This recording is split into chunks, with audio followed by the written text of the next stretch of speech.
Good evening, everyone. The September 10th, 2024 meeting of the Marion County School Board is called to order.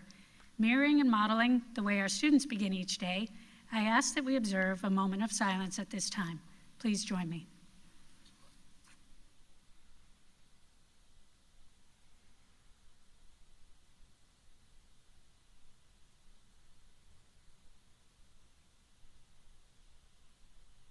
Thank you. I'll now ask our School Board Vice Chair, Ms. Conrad, to please read our board commitment statement. Thank you, Chair. We are the Marion County School District Leadership Team. When we come together to work, we are efficient, effective, and productive. Our three most important characteristics are dedicated, transparent, and individually responsible. To work well together, we must demonstrate respect, confront reality, and be accountable. We will always put students first. We will leave a legacy of success. Thank you, Vice Chair Conrad. For the courtesy of those listening to this meeting, I'm requesting everyone in the audience to please turn off your electronic devices or put them on vibrate. Later in the meeting, up to 30 minutes will be provided for individuals to address the board on matters concerning the operation of the Marion County school system or the school board only. Presentations to the board are limited to 5 minutes and are televised. If you wish to address the board regarding a regular agenda item or matters on which the board customarily takes action, you must first complete a peach form located in the lobby. If you wish to address the board regarding a public hearing or a student discipline matter, please complete a lime green form.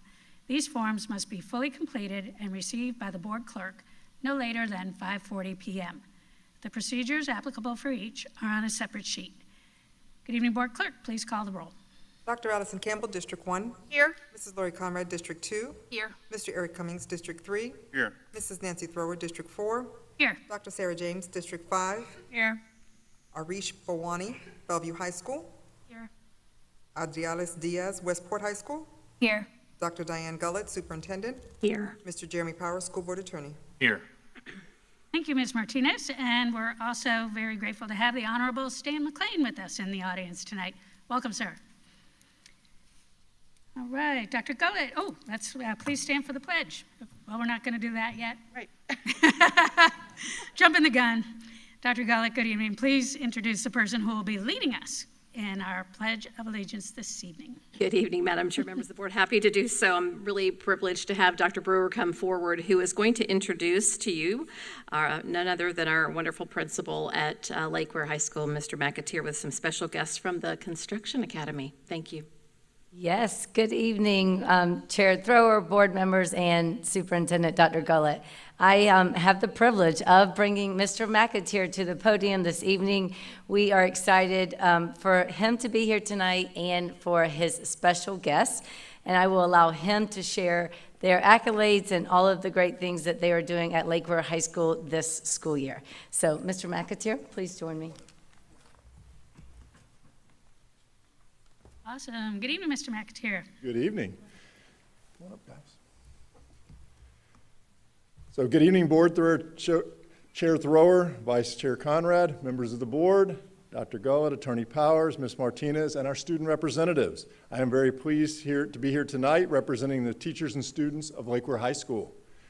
We have three other hurricanes that I would like to introduce this evening. Riley Smith, who teaches English and leadership at Lake Ware High School, as well as sponsors of our Student Government Association, which functions as the group that develops and plans most major student events on our campus.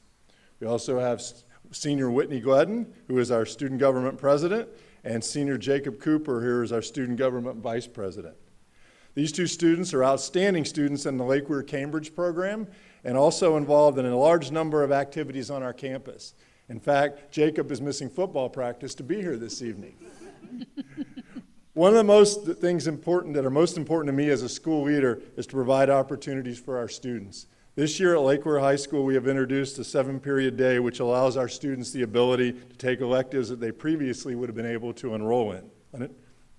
Many of our programs have benefited from our new schedule, including our Construction Academy, and one of our new courses is Leadership Skills, in which Whitney and Jacob are among the 25 students enrolled. At this time, I'd like to turn it over to Whitney, who will share a little bit more and give this evening's inspiration, and then to Jacob, who will lead us in the Pledge of Allegiance. Whitney? Good evening. My name is Whitney Gledden, and today I'm representing Lake Weir High's Student Government Club. A quote I would like to share tonight is, "Student leaders are not born, rather they are formed by their experiences and the decisions they make." As Mr. McAteer said, Lake Weir has switched to a 7-period day. This change allows students to experience a wider range of elective classes. Leadership Skills Development is a brand new class tied to the Student Government Club. Within this class, students are learning how to communicate, organize events, and work together. While this additional period is a small change, it is making a tremendous impact on creating student leaders of the future. Now I would like to turn the mic to Jacob, who will be leading us in the pledge.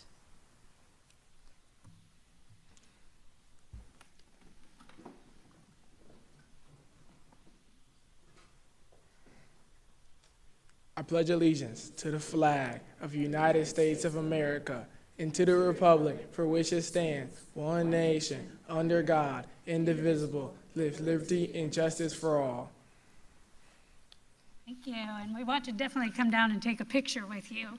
And before we do, I just wanted to thank you for coming to the Marion County School Board meeting tonight, and thank you, Ms. Smith, for everything you're doing to guide the adults of tomorrow so well, and I hope you don't have any extra laps that you have to run or anything.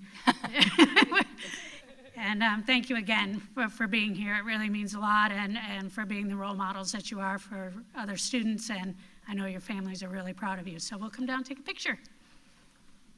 Thank you.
All right, Dr. Gullett, I understand we have some more special recognitions this evening.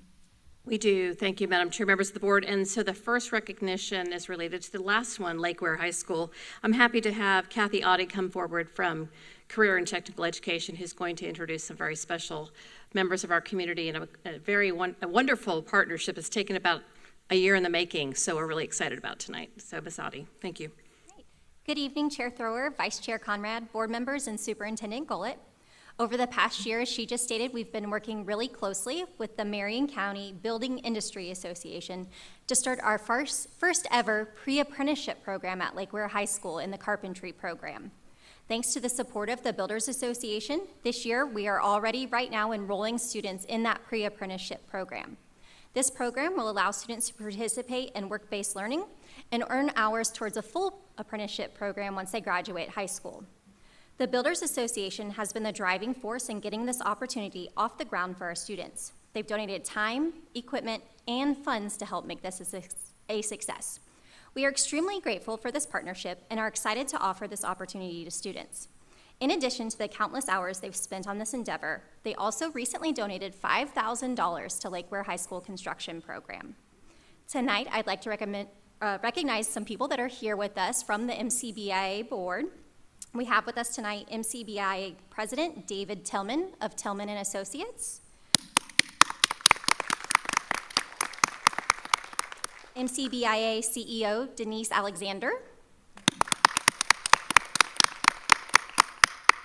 MCBIA Workforce Chairman Scott Olszewski of Keystone Construction. And also with us is Representative Stan McLean, who's been helping to get this off the ground. These are just a few of the people on the board that have been working to make this a reality, and we're just really excited to get this program started and to give them a big thanks tonight. Absolutely. Thank you again. Really appreciate you guys being here. And, you know, when anyone is willing to spend their time, their talent, and their treasure on behalf of kids, you have my respect and admiration, and from the whole rest of the board, too. So thank you very much for working so hard together with Dr. Gullett and the rest of the team to get this pre-apprenticeship program going. It's so important. We know our community needs these workers, and we know our kids need the opportunities to be able to learn how to do it. So thanks again. And of course, we want to come down and take a picture with you, and so we shall. Maybe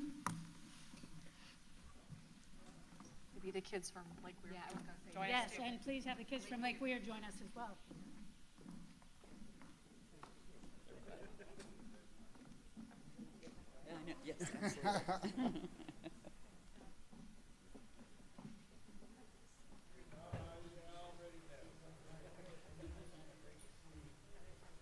No, you should go get in there. Yeah, you should go get in there. Go for it. I'll take pictures.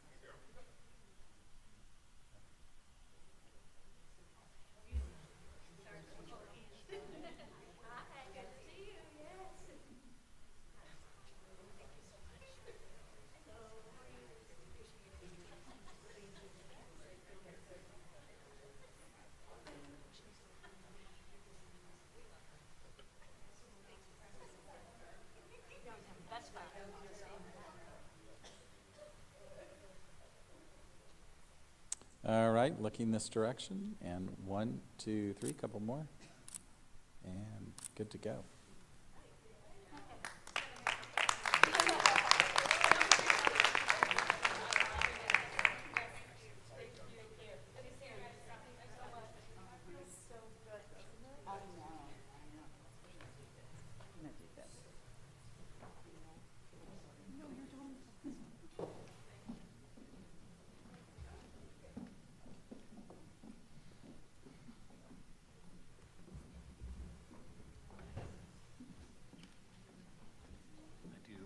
I do maps like that all the time.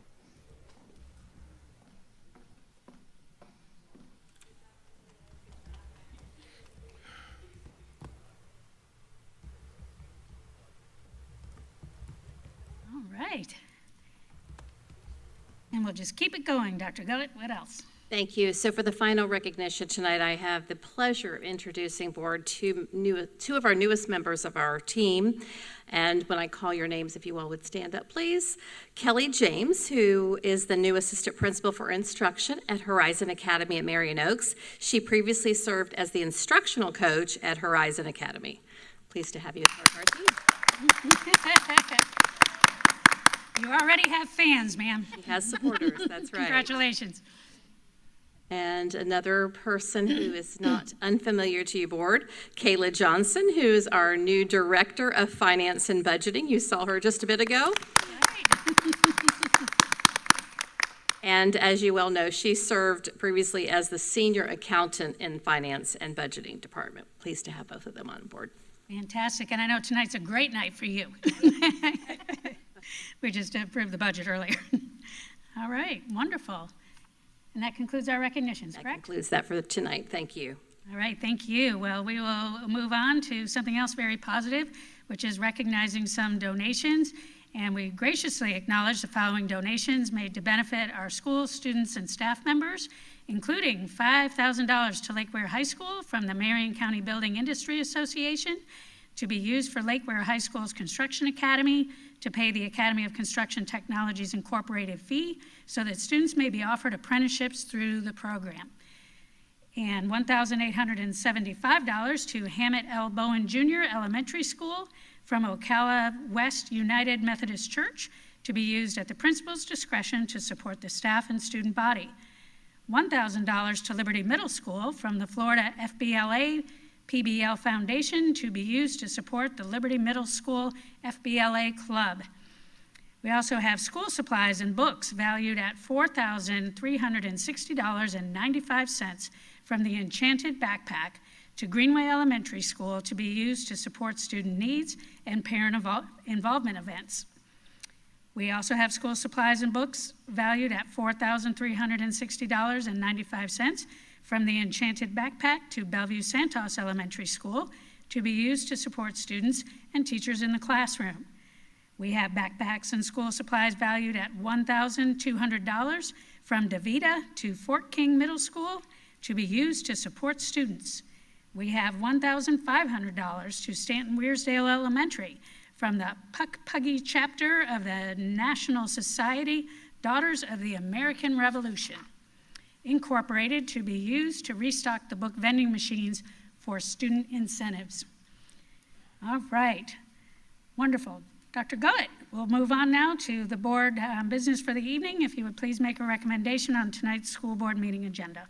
Thank you. Good evening again, Board. I recommend approval of the agenda for the September 10th, 2024 school board meeting with the materials in the board packet, those materials distributed to board members at the meeting, and the audio recording included as part of the official record of the meeting, with the exception of the following items: D25.1, D25.2, D25.3, D25.4, D25.5, D25.6, and D25.7 that have been placed under discussion, and item C23.2 that has been pulled and placed under discussion, pulled agenda items. Also, item D25.7 has been completely withdrawn. Thank you, Dr. Gullett. Board, may I have a motion on the superintendent's recommendation? Motion to approve. Motion by Board Member Campbell, Second. second by Board Member James. All those in favor say aye. Aye. Aye. Motion passes unanimously 5-0. May I have a motion to approve the minutes for the July 30th, 2024 special school board meeting? Motion to approve. Motion by Vice Chair Conrad. Second by Board Member James. Are there any additions or corrections to the minutes? Hearing none. All those in favor say aye. Aye. Motion passes unanimously 5-0. May I have a motion to approve the minutes for the July 30th, 2024 special school board meeting? Motion to approve. Motion by Vice Chair Conrad, Second. second by Board Member Campbell. Are there any additions or corrections to the minutes? Chair, I believe this item is actually for August 1st special school board meeting, if I'm looking at board docs correctly. So rather than July 30th, I believe it's August 1st. There's one for both. There's 2 meetings on August 1st and only 1 on July 30th. Okay, so we're approving the meeting minutes for July 30th, and then we'll be moving on to the ones for August 1st. Right, but we just approved July 30th, so we have 2 different meetings for August 1st and only 1 meeting on July 30th. Okay, I see. Because up top, we did July 30th. So we will say then, may I have a motion to approve the minutes for the August 1st, 2024 special school board meeting? Yes, motion. Motion by Board Member Campbell, Second. second by Vice Chair Conrad. Are there any additions or corrections to the minutes? Hearing none. All those in favor say aye. Aye. Aye. Motion passes unanimously 5-0. May I have a motion to approve the minutes for the August 1st, 2024 administrative briefing and work session? Motion to approve. Motion by Vice Chair Conrad, Second. second by Board Member Campbell. Are there any additions or corrections to the minutes? Hearing none. All those in favor say aye. Aye. Aye. Motion passes unanimously 5-0. May I have a motion to approve the minutes for the August 8th, 2024 special administrative briefing and work session? Motion to approve. Motion by Board Member James, second by Vice Chair Conrad. Are there any additions or corrections to the minutes? Hearing none. All those in favor say aye. Aye. Aye. Motion passes unanimously 5-0. May I have a motion to approve the minutes for the August 13th, 2024 school board meeting? Motion to approve. Motion by Board Member Campbell, Second. second by Board Member James. Are there any additions or corrections to the minutes? Hearing none. All those in favor say aye. Aye. Aye. Motion passes unanimously 5-0. All right, thank you. Ms. Martinez, would you please provide the proof of publication for tonight's school board meeting? The notice for the September 10th, 2024 school board meeting ran in the Ocala Gazette on August 30th, 2024. The proof of publication has been attached in board docs under proof of publication. Thank you, Ms. Martinez. We'll move on now to persons requesting to address the board, and I'll ask our school board attorney to explain the rules governing persons who wish to address the school board this evening. Good evening, Attorney Powers. Good evening. Thank you, Madam Chair. In compliance with Section 286.0114 of Florida statutes, the school board has adopted uniform procedures for public speakers who wish to speak at this evening's meeting, either regarding one of today's agenda items or a matter relating to the operations of the school district. These procedures will ensure the public has a reasonable opportunity to be heard on school board and school district matters. The procedures are available from a table in the lobby. Public speaker forms are also located on the same table. The completed forms were due to the school board's clerk no later than 5:40 p.m. This evening's speakers will be called prior to the business portion of the school board meeting in the order of receipt by the school board clerk. Before you begin speaking, please state your full name for the record and spell your last name. Each speaker will have 5 minutes of time. However, if there are more than 5 persons who wish to speak, the board may seek consensus to limit each speaker's time to 3 minutes. When the speaker has 1 minute remaining, the speaker will receive a visual notice to complete his or her comments. Speakers may not yield their time to other people.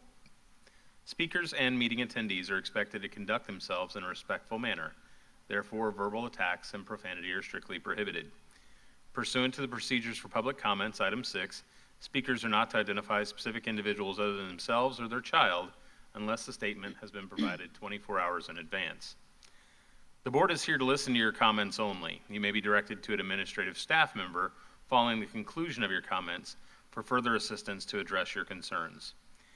If there are matters dealing with student discipline, including expulsions, they will be scheduled at the conclusion of the televised portion of this meeting. Parents may address the board regarding a discipline matter at that time.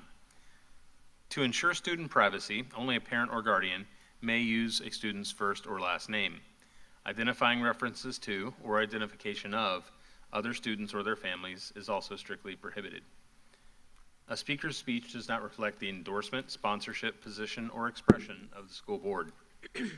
Thank you for your attention to the board's requirements. Madam Chair, that concludes my explanatory remarks. Thank you, Attorney Powers. Ms. Martinez, do we have any speakers this evening? Yes, Madam Chair, we do. Mr. James Schatt. Thank you.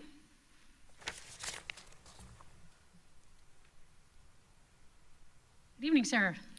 Evening. James Schott, 1425 Southeast 11th Avenue, Ocala, Florida. I thank you for time tonight. I am here to speak to you about Rail to Trail. I'll start by saying John Barber is the driving force behind this trail. He asked me to get involved probably close to a decade ago. So that we know what we're talking about, you should have a handout in front of you that traces a rail line that runs from the train station in downtown Ocala to the south generally, crosses State Road 40, then transits 17th, runs behind St. John's, the Brick City Park over by South Ocala, continues on behind Forest after transiting through a number of residential neighborhoods, crosses the Florida Greenway, and then continues out and terminates at Lake Weir High School. The rail to trail we see as an opportunity for there to be an alternate form of transportation for students who either haven't reached the age yet where they can drive themselves to school or want to avoid traffic on some of the more packed arterial roads in our county. It would be a multi-use trail. It would not just be a bike trail or a walking trail. That's in concept. So we wanted to bring it to you. There is an issue, though, that has increased the need to discuss this with you before we can get all of our ducks in a row. And that is on September 17th, a week from today at 2 p.m., the County Commission will evaluate a special use permit relating to the future use of the certified grocer's property on Baseline Road. The project itself is a drainage pipe manufacturer who would like to invest a significant amount of money in our county to retrofit that building, hire a good number of people from our county. On its surface, it is a fantastic project, and I applaud the CEP for their efforts to try and bring a publicly traded company to our community. My problem, though, is the project is rail dependent. So the rail line that we're talking about, which is a remnant of a rail line that was laid down prior to the 1900s. In fact, if you love your Ocala history, the Ocala fire that took away a large portion of our downtown and gave us the designation as the Brick City. This is the rail line that everybody was out at Lake Weir while the fire was going on. So this is a part of our past. The County Commission will evaluate whether it's going to be part of our future. And I say that because this rail line is expected to increase in traffic by somewhere between 12 rail cars per week at the beginning and increasing to 48 rail cars per week. The issue that I raised my hand and questioned was what impact is this going to have, number one, on the residential neighborhoods, but number two, the traffic. Did anyone evaluate this additional use on traffic on our arterial roads? As I said, it crosses 40, it crosses 17th, 31st, 36th, then baseline. For your purposes, and I know Forest well, my son having just graduated from there, my question is if you have a rail stoppage at the crossing on 31st to where no one can make a left-hand turn lane at the same time that Forest is letting out, what is Mary Camp going to look like in front of Forest? I don't know the answer to that, and I do know this. TPO was not asked to evaluate the impact on our roads, and the county did not evaluate the impact on our roads. The county has said we looked at ingress and egress from the property onto baseline. We did not look at rail. It's scheduled, as I said, for a hearing a week from today. The concern that I have is we haven't had time to properly vet this project. So I'm here to ask two things. The first is, does the school board see value in a rail-to-trail project that would provide a means of ingress and egress for those students who cannot get bused because they're within 2 miles and don't necessarily have a ride to school? I see value, but I'm hoping you will as well. And the second is, if you see value, that you ask the county commission to simply press pause on the project for a moment to allow the community to engage in a discussion of whether that rail is best used for future development in that area. This is a special use exception, so once the county approves of it, there is no guarantee that rail will be limited to 48 cars per week or that the same train schedule will be adhered to. The railroads can run trains as often as they want in the numbers that they want and need. So this is our one opportunity to determine whether that rail line is going to be a future part of our community or not. I thank you. Thank you, Mr. Schott, for bringing this to the Marion County School Board. Appreciate it. Ms. Martinez, do we have any other speakers tonight? Yes, Madam Chair. Melanie Slaughter. Thank you. Good evening, Melanie Slaughter, S-L-A-U-G-H-T-E-R. I will be back in 2 weeks to speak about Vanguard and the need for Booster Stadium, but for purposes of today, what I'd like to address is the value of sports and education. After the pandemic, there were a lot of school districts that had students who were 40% of the students had emotional problems because of the shutdown and because of the pandemic. And they tried to take a holistic approach in recognizing we have to look outside the box to get these students more engaged in school by doing social and emotional learning, and that is naturally done through physical education and sports. So they encourage students to work outside the classroom, work as a team, learn the teamwork skills that you learn through sports, how to be a leader, and how to be respectful to one another.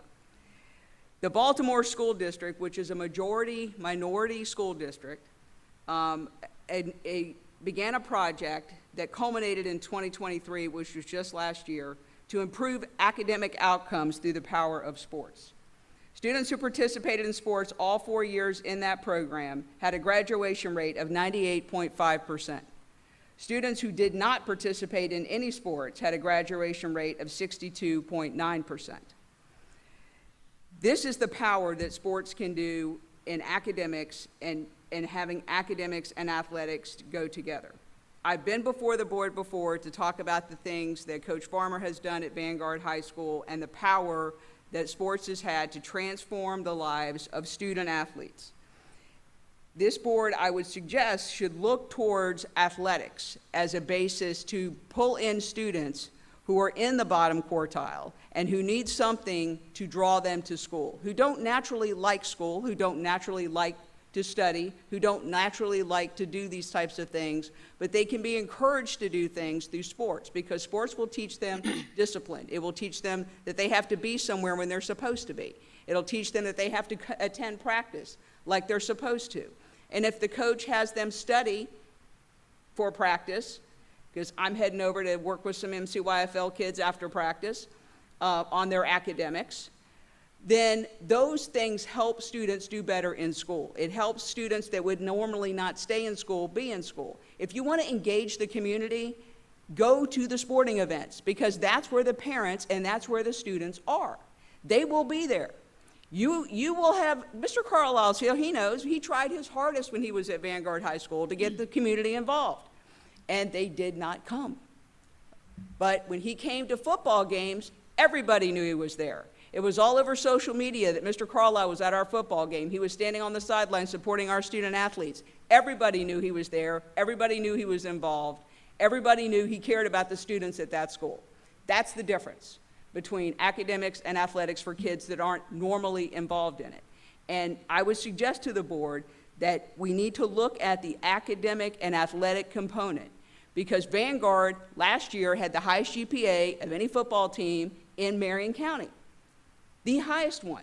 And that is because Coach Farmer and Mrs. Farmer and kids like my child, who was an IB student at Vanguard High School, who's now at the University of Florida, did every one of his community service hours tutoring children on the football program. Every single of the 250 hours he did in community service was done with 10 Chromebooks that Mr. Carlisle donated to the football team and working with those children on academics. And it transformed the football team in the 5 years since I've been involved with the program, and transformed those kids who are leaders in the school and people want to be involved with and respect and think that they are really great role models. And they think academics are important. And so I would encourage the board to think about, when you're thinking about funding things, to think about funding athletics, because athletics will transform the lives of children we cannot reach any other way. Thank you. Thank you, Ms. Slaughter. I always appreciate your passion and involvement with our students. Does that conclude our public speakers? Yes, Madam Chair. Thank you, Ms. Martinez. All right, and board, just for your information, we'll be discussing Booster Stadium at the upcoming technical working group on Friday, and just talking about, potential. So, all right, we'll move on to some informational items. The school district used a construction management delivery method, including a guaranteed maximum price, known as GMP, to perform construction work on the following projects. There were unused funds on these projects. Since the projects were delivered using a construction management delivery with a GMP format, unused dollars, regardless of the item, are returned to the owner. The unspent monies will be returned to the owner via change order, which will close the financial books on these projects. The superintendent has signed and approved the change orders. Per Board Policy 6345, the superintendent is authorized to approve and execute any construction contract change order that will increase the construction contract by $25,000 or less, or that will decrease the construction contract amount, provided that approval shall be, in his and her judgment, in the best interests of the board. Such change orders shall be binding upon execution by the superintendent. The superintendent shall report each change order that she approved to the board at the board meeting that follows her approval. The superintendent's approval of the change order shall be entered into the official minutes of the board meeting. Amendment number 1 to the construction manager contract, Phase 1, guaranteed maximum price for HVAC replacement at North Marion Middle School, change order number 4, amendment number 1, project 22-100. The next one is the District Threat Management Coordinators, DTMC grant. The District Threat Management Coordinators grant is sponsored by the Florida Department of Education. This grant provides opportunity for school districts to receive funding support for the state-mandated position of District Threat Management Coordinator. This position was established in July 2023 to help districts identify students exhibiting threatening or other concerning behaviors, gather information to assess the risk of harm to themselves or others, and identify appropriate interventions to prevent violence and promote successful outcomes. And that concludes our informational items. We'll now move on to the consent agenda. May I have a motion to approve consent agenda items C 11.1 through C 23.1, with the exception of items D 25.1, D 25.2, D 25.3, D 25.4, D 25.5, D 25.6, and D 25.7 that have been placed under discussion, and item C 23.2 that has been pulled and placed under discussion, pulled agenda items. Also, item C 25.7 has been completely withdrawn from the agenda. May I have a motion on the consent agenda, please? Motion to approve. Motion by Board Member James, Second. second by Board Member Campbell. All those in favor say aye. Aye. Aye. Motion passes unanimously, 5-0. Before addressing expulsion matters, I wish to acknowledge that board members have received the alternative placement list for students through September 10th, 2024. Ms. Martinez, are there any parents who have submitted a timely request to speak on their child's disciplinary matter? No, Madam Chair. Thank you, Ms. Martinez. We'll move on now to our discussion of our regular agenda items. We'll start with D 25.1. May I have a motion to approve naming the field at Mike Kelly Stadium at Forest High to Jim Simmons Field? May I have a motion, please? Moved by Board Member Cummings. Second. Second by Board Member James. Dr. Gullett, do you have information you'd like to share regarding this item? Thank you, Madam Chair. Members of the board, just briefly, under the School Board Policy 7250, the Forest High School community has requested that it's the field portion be named of the Mike Kelly Stadium. So we just want to make sure we're clear, it's the field of the stadium. Thank you. Right. Yes. Thank you. Is there any discussion from the board? Board Member Cummings. There is. I want to thank Principal Rembert, Scroggie, and Coach Tony Kasem for bringing this one forward. This one is meaningful to me personally because I played for Coach Simmons for several years. Our 85-86 team was the only team I think that he had that lost one game. And we lost that one game to Pensacola-Escambia.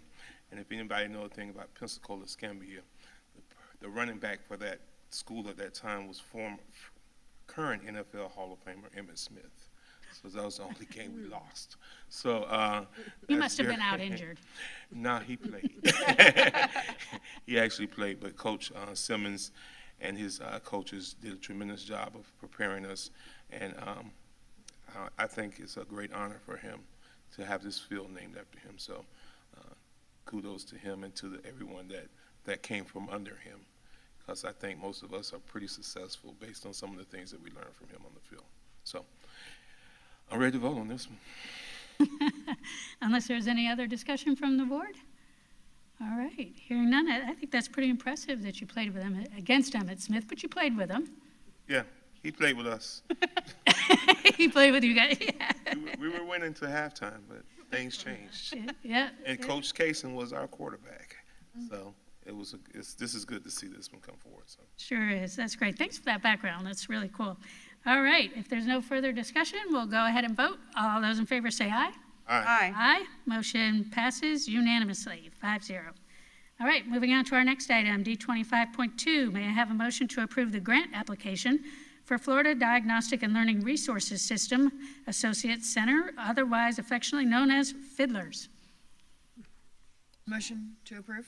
Motion by Board Member James, second by Board Member Cummings. Dr. Gullett, you have information you'd like to share regarding this item? Thank you, Madam Chair. This item brought to you for your consideration tonight is approximately $1.2 million, and we do serve as the fiscal agent for multiple districts, including ours, Marion, Alachua, Dixie, Citrus, Gilchrist, Levy, and the UF Laboratory School. So as you may well know, and as you said, Fiddlers is how we often know this agency, and they provide a lot of training and support services. So just wanted to draw your attention to the fact that we serve as the fiscal agent on this item. Thank you.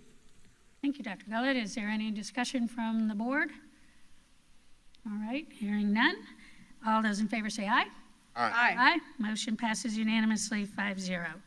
Moving on to item D 25.3, may I have a motion to approve the grant application Title II, Part A, supporting effective instruction for 2024-2025. May I have a motion, please? Motion to approve. Motion by Board Member Campbell. Second. Second by Vice Chair Conrad. Dr. Gullett, you have information you'd like to share regarding this item?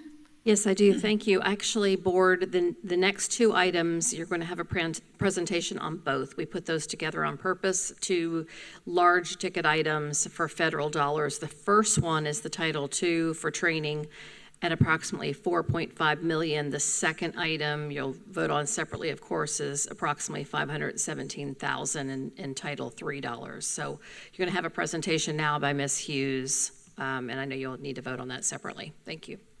Thank you, Dr. Gullett. Good evening, Ms. Hughes. Good evening, Chair Thrower, Vice Chair Conrad, board members, and Superintendent Gullett. So for Title II, the primary objective of the Title II grant is to enhance the quality and effectiveness of teachers, principals, and our district leaders. This funding allows the district and charter schools in Marion County to offer comprehensive professional learning aimed at strengthening best practices in instructional delivery. Additionally, Title II supports efforts in the recruitment and retention of educators, contributing to the sustainability of teacher and leader pipelines. The grant also focuses on ensuring that high-need students have access to effective teachers.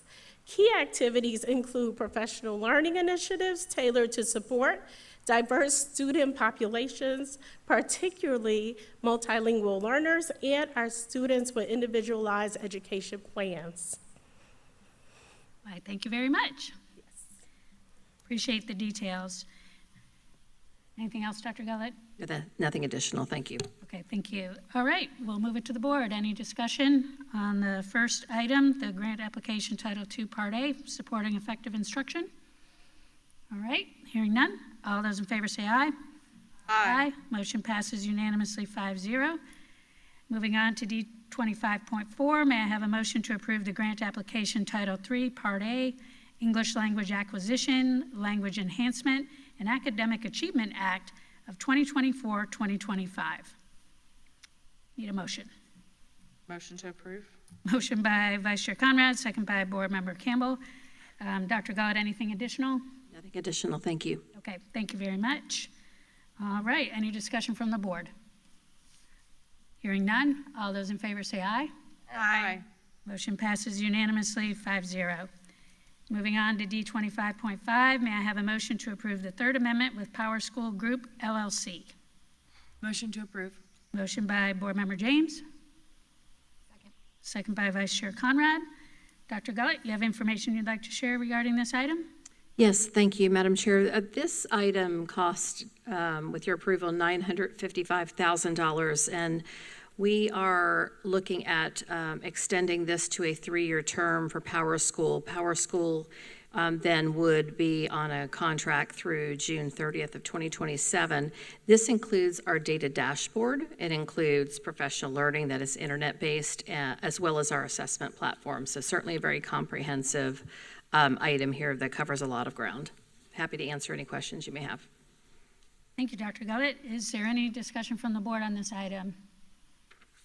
Okay, hearing none, we'll go ahead and vote on $955,000 worth of technology support. All those in favor say aye. Aye. Aye. Motion passes unanimously 5-0. Moving on to D 25.6, may I have a motion to approve the Fresh Fruit and Vegetable Program Grant Award? Motion to approve. Motion by Vice Chair Conrad, Second. second by Board Member Campbell. Dr. Gullett, you have information you'd like to share regarding this item? Yes, happy to bring this back with another item related to the food that we supply to our students. And this pertains to the Fresh Fruits and Vegetables Program, of course, at a cost of $824,000 approximately. Ms. Belcher is back again tonight with another presentation to provide some additional information on this. So welcome back, Ms. Belcher. Thank you. Thank you. Good evening. Thank you. Good evening, Madam Chair Thrower, Vice Chair Conrad, board members, and Dr. Gullett. It's a pleasure to be here to talk about the Fresh Fruit and Vegetable Program, also known as FFVP. It is this program, or programs such as this, that we credit for assisting us in enhancing participation and meeting our strategic goals. To date, Waimea Park has had 36 serving days, while the rest of the schools have had 21 serving days. And in that time frame, we've already served over 1 million meals to students. We're closing in on our target of 80% participation. We're currently at 78% of our participation. This year, 18 elementary schools are participating in the USDA's Fresh Fruit and Vegetable Grant, and this is a 50% increase from last year. The grant provides funds to qualifying elementary schools to introduce students to exotic fresh fruits and vegetables while supporting healthy lifestyles and local farmers. Elementary students will have the opportunity to try dragon fruit, star fruit, rainbow carrots, jicama, and pine strawberries, just to give a few examples. This year, I'm pleased to announce that we have a new partnership with Edible Arrangements to provide fruit bouquets for each fruit and vegetable classroom in the month of September. The goal of this partnership is to not only get kids excited about fresh fruit, but to also increase access, consumption, and the love of fresh fruits. I can't think of a more exciting way to get the kids' interest piqued in FFV program. This agenda item supports our efforts to educate the minds and expand the palates of over 11,000 elementary students. Thank you, and I'm open for any questions. Thank you very much. Appreciate the information. Is there any questions or discussion from the board? While we have her up there. I'll just say something brief. I love the idea. I love that you guys are getting our kids to try things that they may not try at home. I'm always surprised because my kindergartner, who's probably my pickiest eater, she eats school lunch every day. And she never knows what it is, and that's what she eats, her lunchbox. I send it every day, but it comes back full because she's enjoying the school lunch every day. And so I think it's wonderful that she's getting to try a variety of foods. I don't know if her school's participating, but it would be awesome if they are, because I'd love for her to come home and tell me she wants to try star carrots or whatever you just said. That sounds wonderful. So I just wanted to say, continue the good work. It's my household approves. Thank you. We do aim our menus geared toward our students' favorites.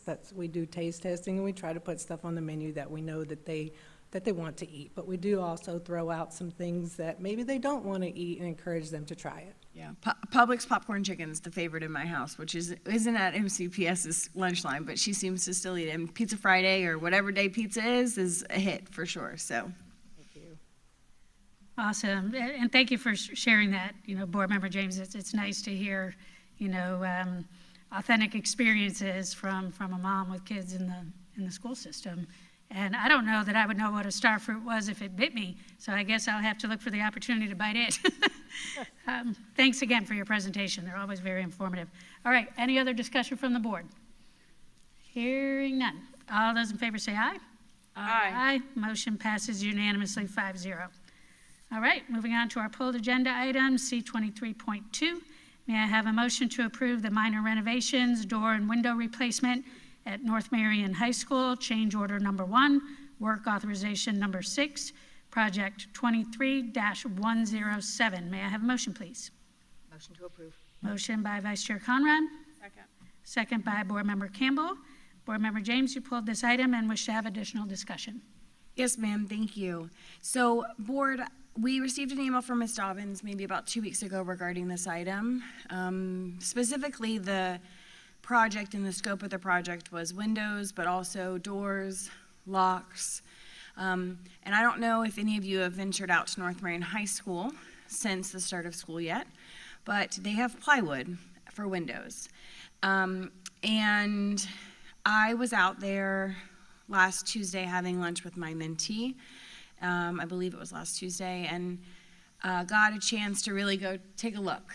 And so I wanted to just ask the board and have an opportunity to have a brief discussion about how we hold contractors accountable who are not doing the job that they were hired to do. So on the 27th of February, the board approved the $1.998 million for this project, and the expected completion date was 8/31, the substantial, with the final completion date of 9/30.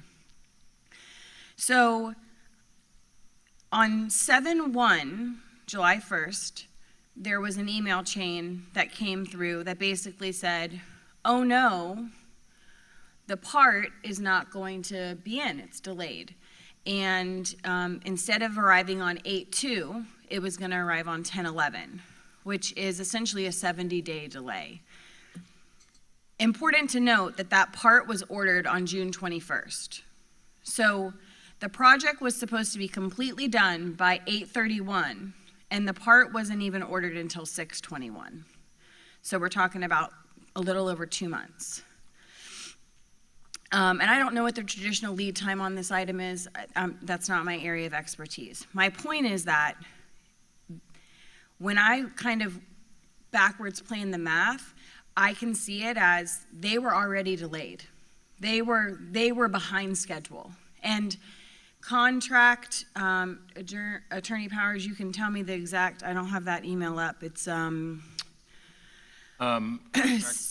the contract paragraph, page 9, paragraph C, basically indicates that for every day passed until substantial completion is done, the contractor owes us essentially, they give us a credit of $1,000 a day.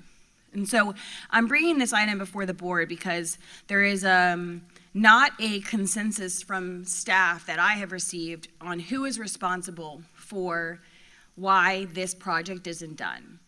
But I would like to get there because $1,000 a day at 45 days is $45,000, which I would love to capture any amount of money that we are owed back to us in the form of a credit for a project not getting done. But what I know is that by 8/31, which is about 15 days past the start of school, this project was supposed to be substantially done. And now they're not going to have windows until Christmas. And so that's a problem for me. And if the contractor is responsible for the delay, which I realize it's the subcontractor, but as someone who runs a business, if my teacher at my school doesn't do what she's supposed to do, it's my problem, because ultimately it's my responsibility. So while I can appreciate that the subcontractor has been put on the not preferred list, the CM should be responsible for the subcontractor not doing their work. And ultimately, someone needs to be held responsible for the fact that there's no windows at North Marion High School. Because they replaced some of the frames, but then the drop ceiling tracks had to be removed. So there are huge gaps in the drop ceiling, completely missing. So hot air is pouring into the classrooms. The rooms are not temp controlled. With one hand, I can push on the plywood, and it literally comes off the screw. The locks, I won't even go down the rabbit hole of the lock situation. So someone needs to be held accountable for this. And if there is a workflow in the procedures within our facilities department to make sure that we are staying on top of CMs who are staying on top of subcontractors, I don't know what that is, but ultimately, I believe that we are owed money for this project being delayed because they ordered the projects late. And in the email from Ms. Boombach, it says, essentially, the email sent to Attorney Powers this morning, it says, the fault still lays with the subcontractor with instructing the abatement company to remove the existing windows in May without properly securing the timeline for the delivery of the material first. So to me, that is our facilities department saying that the fault is lying with the subcontractor who ultimately reports to the contractor. So I brought this and pulled this item because ultimately I want the board to begin a stronger stance that we're going to hold all of our contractors accountable for the deadlines that are set, and if they fail to meet them and it impacts our student learning, that's a problem, and there should be some level of financial responsibility for that. So I welcome a discussion from the board. Thank you for bringing this to our attention, Board Member James. We'll go ahead and open it up to the board for discussion, questions. Madam Chair, thank you, Dr. James, for bringing that forward. And I say thank you because with the amount of building and constructions that we're moving into and the things that we got going on within the district, we do need to make sure that we're on top of all of these delays and all these things where it's going to cost us more money. So I thank Dr. James for bringing that forward. I'm not well versed on this particular one, but I know that in the past we've had them before, and we need to hold people accountable. If they've signed a contract that they're going to do something in a certain time, we need to make sure there's some accountability going on with this. I do understand that there's going to be delays. I do understand buildings, but sometimes I think they look at the school system as an easy target and just kind of take advantage of some things. So we need to make sure that we're on top of it. Thank you, Board Member Cummings. Board Member Campbell. Thank you, Chair. I don't disagree with us making sure that we are holding contractors accountable. And I believe having a conversation about that now is imperative, knowing that we have 2 elementary schools that absolutely have to start on August 2025. And so if we make that very publicly known now, that every contractor is on notice, that there will be financial ramifications if deadlines are not met. While I also don't know the specifics around this one as you have detailed them, I don't know if there's additional information Dr. Gullett or her team wants to share about it beyond what has already been shared. But I concur that we need to put contractors on notice, mainly because I have just been thinking in the last 2 days about what happens if these 2 elementary schools aren't ready to go and we're rezoning. So, I mean, we're gonna have kids ready to go to school somewhere. So, yeah, thank you. If I can add one piece I forgot to mention. So the new expected delivery day is 10/11 for this particular item. And so if we want to blame a manufacturer delay, the item was going to arrive on 8/2. And now it's going to arrive on 10/11. And the new substantial completion date is 12/27, which is 2.5 months after 10/11. So presumably, one could deduct that it's going to take 2.5 months from the time we receive this part to finish the product. And we would have received it if it was on time on 8/2, which would have still put the project finishing sometime in mid to late October. And it was supposed to finish on 8/31, which still puts it about 45 days behind schedule. So I find it hard to believe that a manufacturer delay is the reason for this project delaying. I do believe it's because things weren't ordered properly, and now we have ourselves in a position where we have students in improper conditions. And so I think that I would love to see somebody provide evidence of who's responsible for this delay and when it would have been finished if they had really arrived on 8/2, because if that's the case, and it really is just a manufacturer delay, then I guess it's just an unfortunate circumstance. But I'm not convinced of that being the case. So that was just the last point I had. Thank you, Board. Thank you. Vice Chair Conrad. Thank you, Dr. James. I appreciate you bringing that forward. This is a tricky conversation. We all know that there are many delays in building right now. Not just in Marion County, but all over. And to me, it sounds like a similar conversation that we've had earlier in the year about communication and procedures. And so I think this gives us the opportunity to evaluate what we're asking for and what we expect. And so there's room for improvement in that area moving forward. Thank you, Vice Chair Conrad. So is it your position that that they should be held financially accountable? I do. Okay, just wanted to make sure I was clear on that. Dr. Gullett? Certainly. Thank you, Madam Chair, members of the board. I concur with the board. I mean, I think that our staff and our students deserve an environment conducive to learning and teaching.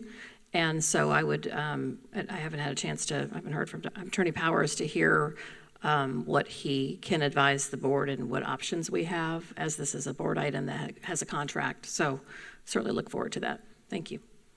Thank you. And before we hear from Attorney Powers, I'll just say briefly that it sounds like the sub is already being penalized and is going to be removed from our preferred list.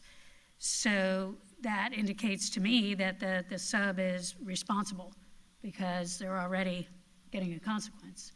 And to be removed from a preferred list from a school district that has a lot of money to spend, and we're going to be spending a lot of money, we know we need more, but we have a lot of projects to do. It doesn't sound like it's going to be that easy for them to get that piece of the pie moving forward, as they shouldn't, because I don't like the sound of, not to mention the aesthetics, but just having cheap plywood covering window openings. I think about the safety factor of that. I do have a clarifying question. So it was substantial completion 8/31 and final completion by 9/30. Was that the original? Correct, on the Okay. 2/27 board meeting. Okay, thank you. And I would also be interested to know, I think recently we came to an understanding with the warehouse, came to a settlement agreement because they were very substantially behind. Now, we got a great product out of the deal, but they were far behind in what they said they were going to do. So I would kind of like to know what we've done in the past in these situations. And I can get behind this just in the sense that since we're already working on procedures and policies, let's make sure we have one that is going to apply to everyone. You know, if we're going to move beyond penalizing the subcontractor, then I think that we need to make sure that if it's going to apply to this contractor, it would apply to any other contractor. Bringing up the 2 elementary schools was a great point because we are under the gun. Madam Chair, I got a question too. In getting clarity with this, who comes up with these deadline dates? Is it our staff coming up with the dates, or is it the contractors? Who's giving us these dates, these deadlines that are not being met? The dates of substantial completion and so on. I mean, I'm not gonna, I think I know, but I'm not the expert, so that would be a question for someone else. Dr. Gullett? Certainly, Madam Chair, if Ms. Bembach is here, if she would like to come forward, especially since she manages this portion, I think if she could answer. Sorry to put you on the spot.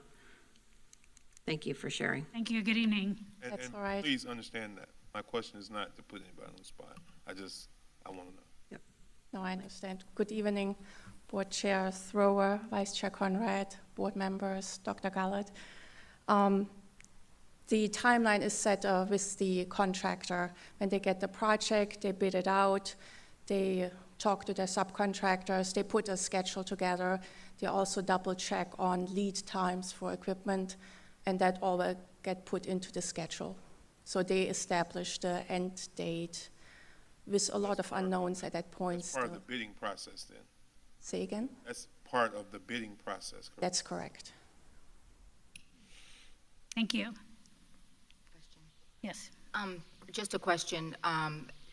Do we have, what is our proof? What is our where is the line where we say that it was a holdup from the manufacturer, or we're saying that it is a mistake on the subcontractor for not getting it ordered in time? Do we have a way of knowing that for certain? Yes, so in this case, it was a combination of 2 things. Okay. One was miscommunication from the subcontractor, and to make matters worse, after that was discovered, then the manufacturer delay came out as well. So it was 2 things here. Okay. I do think I do think that should be part of the conversation. We do need to be certain of why there was a delay and who was the cause of the delay before issuing a financial consequence. Right, that's what I wrote down too. I actually put a box around, who's really responsible. Right. And if I may, we had tough conversations with the CM about this problem, and they have made every effort to address the situation, to improve on the delivery. They have, we had to provide these emergency egress situations now. They have provided all the extra workforce to install them, the material to install them, all at their own expense. And they have now brought on a second company to help the first company who fell short of their promises to speed up and work on evenings, overnight, on weekends to install the windows now to get the project finished out. Chair, I just want to make sure Vice Chair Conrad. I just had one more thing. That's Sorry, fine. Dr. James. And my understanding, this is a local contractor, correct? That is correct. That's just an important piece for me, as you heard from a conversation not too long ago.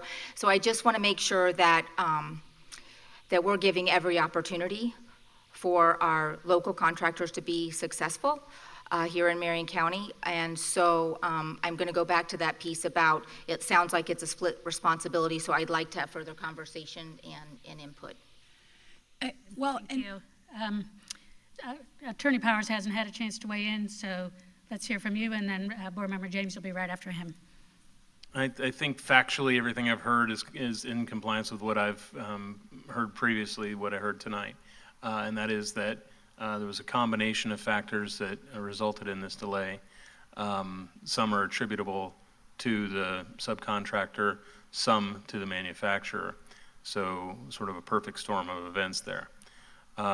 Now, historically, we have not set a precedent of utilizing the liquidated damages provision within our contract often.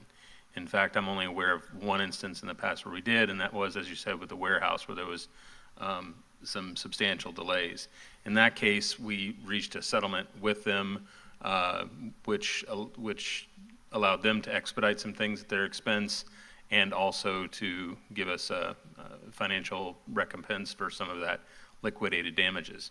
Now, as to the contract itself, provision C in the contract, it's rather lengthy, but to sum it up, I think that it's been summarized accurately by Dr. James in that it says, it's hereby agreed that it be appropriate and fair that the owner receive liquidated damages from contractor if contractor fails to achieve substantial completion of the work within the required contract time. Unless otherwise provided for in the applicable work authorization, should contractor fail to substantially complete the work on any project within the required time period, owner shall be entitled to assess as liquidated damages, but not as a penalty, $1,000 for each calendar day thereafter until substantial completion is achieved, and $500 for each calendar day thereafter until final completion is achieved. So it is definitely within their financial best interests to expedite as much as possible the completion of the project, and the question is whether or not we intend to actually pursue those liquidated damages or not. That's a question for facilities, operations, the board, all collectively to make. But some advantages are that obviously in doing so, it does set a strong precedent. It has to be indicated that this is not a penalty provision. This is a liquidated damages clause. A liquidated damages clause says the parties had agreed going in saying that this was, that this is an expectation and there are going to be consequences that we can put a number on if it's not completed within time. And it's not just as a penalty. So those consequences are the kind of consequences that have been described. Now, the question is, as to disadvantages, sure, those exist as well. Enforcing a liquidated damages provision, which historically we have not done so much. However, we also have not had the amount of building that we're about to enter and plunge into.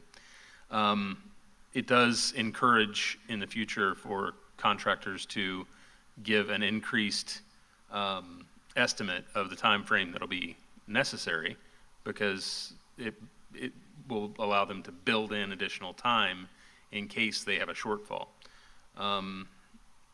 To some degree, it can be argued that it can discourage CM participation, because they would not want to deal with the district if we are going to, take a very aggressive stance on enforcement of such provisions. And to some degree, it also allows us to negotiate when we do have the liquidated damages provision, but we have not enforced it yet. It does permit us to be able to say, it's within their financial best interest to expedite, and we need to see that they're doing everything possible to expedite. In this case, they've given an estimated final completion date of, or substantial completion date of 12/27. So they obviously, whether it's through trying to avoid and convince us not to enforce liquidated damages at all, or whether it's to avoid the number and degree of liquidated damage days, they have an incentive to make this their absolute priority project. Now, nothing we do is going to get those windows in any faster at this point, because the fact is the manufacturer, from what I was able to see in this case, the manufacturer that has these windows, there's hinges, I guess, that are specific to these windows. It's a specific design, only available from this manufacturer. They're a sole source provider, and that is the date that the manufacturer has given. Now, so everyone is pushing the maximum they can to get these things delivered as quickly as possible and installed as quickly as possible. And so the question really for the board is, to what degree are we willing to work with the CM and let the consequences fall on the sub, or to what degree, as was also pointed out here, do we say that the CM, they better choose better subcontractors and monitor them better? So that's a question for the board. I can tell you that legally, sure, we can hold them compliant and assess liquidated damages, and the board may wish to or it may not. And I'll let facilities express their opinion on that as well. I'll say that historically we've not. It doesn't mean we can't do it in the future. Thank you, Attorney Powers, and Board Member James. You've been waiting somewhat patiently. Go ahead. Thank you. So respectfully, I think it's important to note that the CM and or the subcontractor had to work nights and weekends to get the egresses done, because there was no legal way for students to occupy those rooms. When I walked that campus, I believe it was Wednesday of pre-planning week with Mr. Johnson. So teachers had already come to campus. There was not legal egresses from those rooms. They had not installed them, which is why they had to work nights and weekends to get it done before students arrived, because they had just put plywood up. And there was no egress from the windows. So they had to go back and makeshift and create essentially a door out of the plywood so that there was a legal egress so students could occupy the space.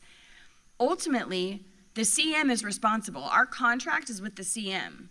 Who the CM chooses to hire as a subcontractor, the CM model is the way that Marion County has done work for many years. We've collectively had conversations about it over time. This is the way that we do work. Our contract is with the CM. If they decide to hire subcontractor ABC or LMNOP, ultimately the responsibility and our contract is with the CM. The CM should have a subcontractor there or a superintendent there, ensuring that the product is getting done in a timely manner. And our facilities department, in their free time, which is a silly joke, should be able to then supervise them. But ultimately, we are handing the responsibility over to the CM. That is our manner of work, so that the CM can be held responsible. So even if the 6/21 date had the delivery of 8/2, they would not have completed the work by 8/31 substantially.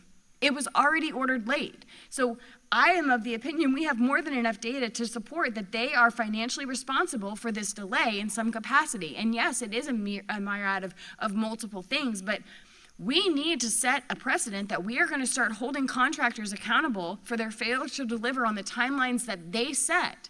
They went out and saw the lead time. They went out and did the research or the lack of research, which is why they're in the pickle they're in. And there should be a financial responsibility applied to contractors, local or not, for their inability to complete work on time. Because we are, with a sales tax, going to be entering into an immense amount of work, and we need to have a hard precedent set that you are setting this timeline, and if you fail to meet this timeline, this is what is going to happen going forward. And that is of my opinion, and I believe that that should happen here. Thank you, Board Member James. Vice Chair Conrad, I can you said add you had a some. question. Yes, I do. Ms. Bombay, I have another question. In the contract, does it state that the contractor has to provide accommodations when materials have not arrived on time? So with the windows that are not in, does it state that they are responsible for filling that gap while we're waiting for the windows to come? There's anything in the contract about that. Okay. But So they took that on themselves, which they should, not arguing that. I'm just interested in that cost, what that looks like compared to what our fee would be. Okay, we can probably get that number from the contractor. And it can be an estimate. Yeah. Also, when the contractor bids out the project, they have to send it at least to, we usually require them to have at least 3 bids. In this instance, they send it out to 12 window companies. Because of the complexity and the tight timeline we usually have over summer work, the busyness of construction in the summer, because all school districts have their summer work, only 2 companies replied. And we always go with the low bidder. And at that point, the low bidder is vetted by the CM, not the contractor nor us. MCPS has worked with that subcontractor before. So it was a new company to us. And like I said, there was not a lot of interest in that project, which complicates. It does make it very complicating when nobody's capable of doing the work and we only have 2 to choose from. So I would agree. Thank you. Thank you. This particular CM, have they done work for us before? Yes, they're on our continuing contract list. And when we chose them for this project too, we knew it was a complicated project on the whole campus. They have done a similar project in Dunellen Middle School, and they have done an excellent job in communicating with the school employees, with the principal, working around their schedule and coordinating well. So we felt very comfortable with them in that situation, because it is a very complicated project. It involves every single door and every single window on the campus. Thank you. Anything else? Anything further. Okay. Cummings? Campbell? The only thing I would say is what you just said to us, Ms. Babak, is it speaks to our policy, or I guess it's procedure more or less, that we always go with the lowest bidder. And I don't know that that's always going to be in our favor. And so if that's enshrined in policy, I highly recommend that we as a board amend that. If it's enshrined in procedure, please consider what that looks like, because if we're talking a couple $1,000s difference, but yet they would have been able to be on time, we're in a pickle right now because we chose the low bidder, and that's not necessarily going to be what's best for students. So while I understand it's probably what's best for taxpayers depending on the dollar amount, if it's not what's best for students, that should trump anything at all times. So It costs us more money anyway. yeah, especially if it's going to cost us more money anyway. Yeah, that's the only thing that I really took away from that. I don't know where we go from here, because clearly we have a motion and a second on this item, and so I think we're moving forward with a vote, but as far as holding them accountable, Attorney Powers. I can speak to that. The board has the option, and I may suggest this option, of entering into a settlement agreement with the CM. And that settlement agreement, much like we did with the warehouse, just an option. And such an agreement would have the value of rather than simply setting a precedent that says, you missed it, therefore we're charging the liquidated damages per day, period, we're being consistent across all cases regardless of the reasons, which may not really be the most effective route. There are a number of factors that the board could consider whenever it attempts or chooses to enter into a settlement agreement. And it could certainly have the facilities crew who knows quite a bit more about this process and the facts of the case to negotiate that with them. Some factors that you might consider would be, for one, the reasons for the delay. Number two, what communication was taken, what communication steps were taken in order to minimize the delay. What curative efforts have they made to fix the delay? How cooperative and participative have they been in the process? All of those factors together, along with what do we feel that, regardless of liquidated damages, the actual, the actual damages are. Certainly, if it makes an area completely uninhabitable, it's a bit different than a leaky window or something that makes it less so. So those factors together would result in a case-by-case sort of analysis where we enter into, we still hold accountability, but we may say that in this case, we're not going with the liquidated damages as $1,000 per day, and instead that we're going to settle on some negotiated sum. And that's completely within the discretion of the board.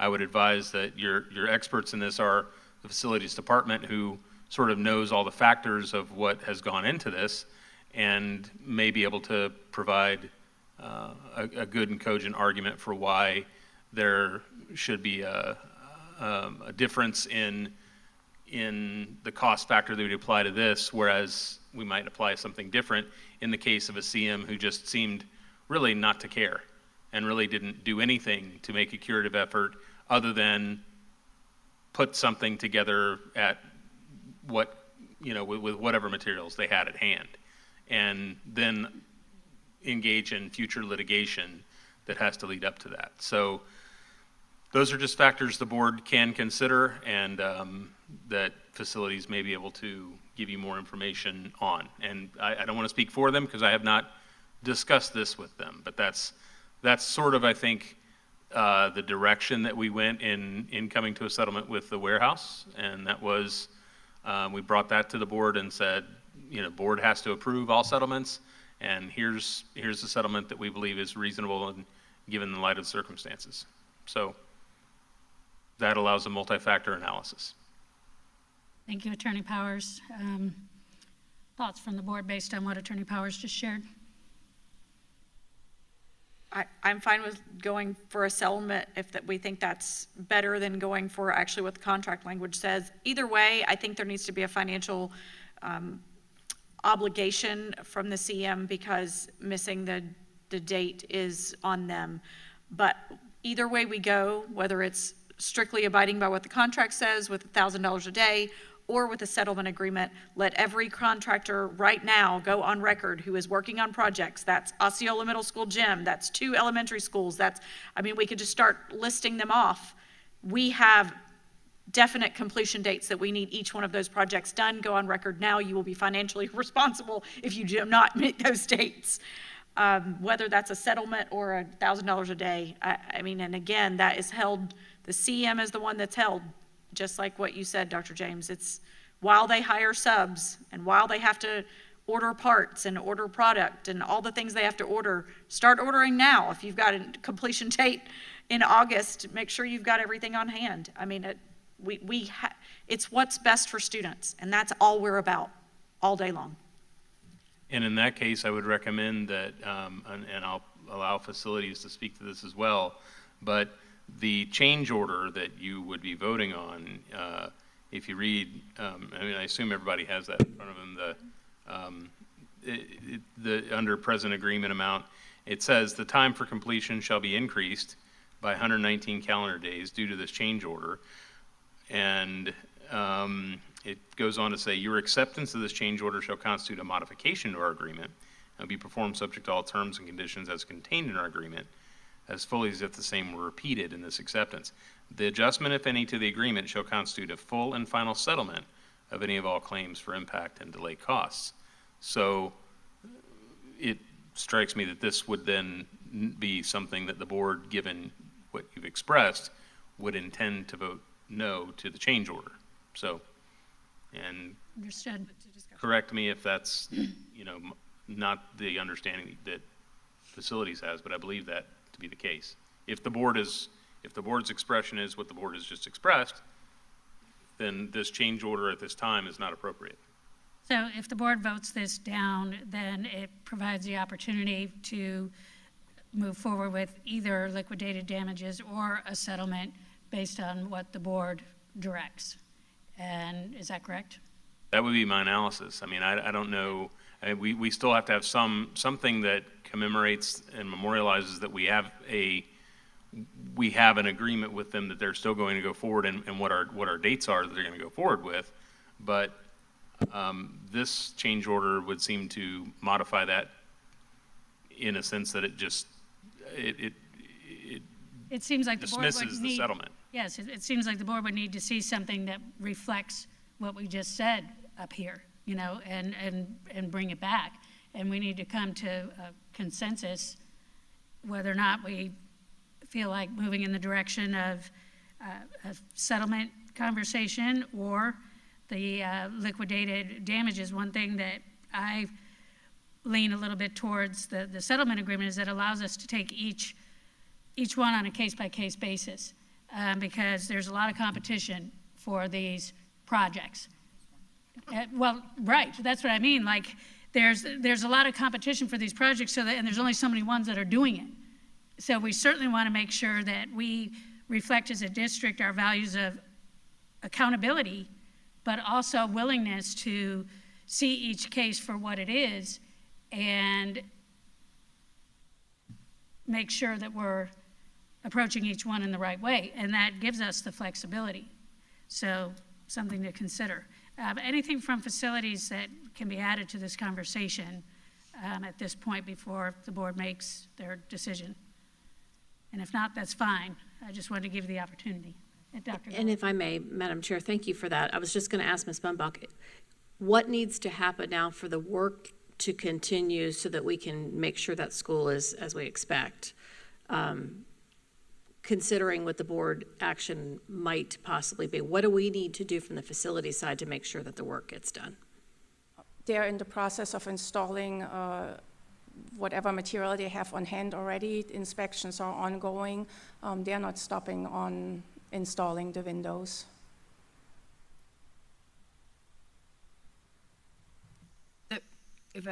Yes, go ahead.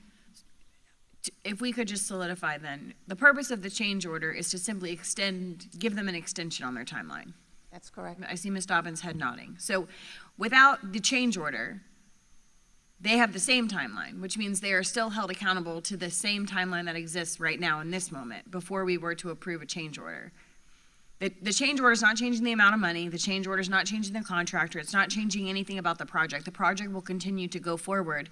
They are just held accountable to the timeline. So if I were the contractor, I'd want the change order too, because that means that my timeline gets pushed out and I get more free time. And so instead of being held accountable to the timeline that was set in the original contract, which was 8/31. But we are not adding any.